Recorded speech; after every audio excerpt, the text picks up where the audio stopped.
ఈరోజు కాకుండా రేపైనా సరే ఎప్పటికైనా కానీ పవన్ కళ్యాణ్. కేతిరెడ్డి సార్ నమస్కారం సార్. మీరు చాలా మంచి నాయకులు సార్ మీరు.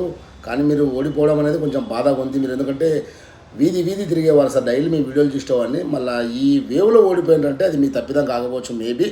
అంటే మీ ఊరు కాదు కానీ మీ వీడియోస్ నేను ఫాలో అయినట్టు సార్. ఇంకోటి మీ నోటి పుణ్యాన మా పవన్ కళ్యాణ్ సార్ ముఖ్యమంత్రి అయితే చాలా హ్యాపీగా ఉంటుంది. ప్రస్తుతానికైతే డిప్యూటీ సీఎం అవుతాడంట చెప్తున్నారు. మళ్ళీ ఈరోజు ప్రమాణ స్వీకారం ఉంది.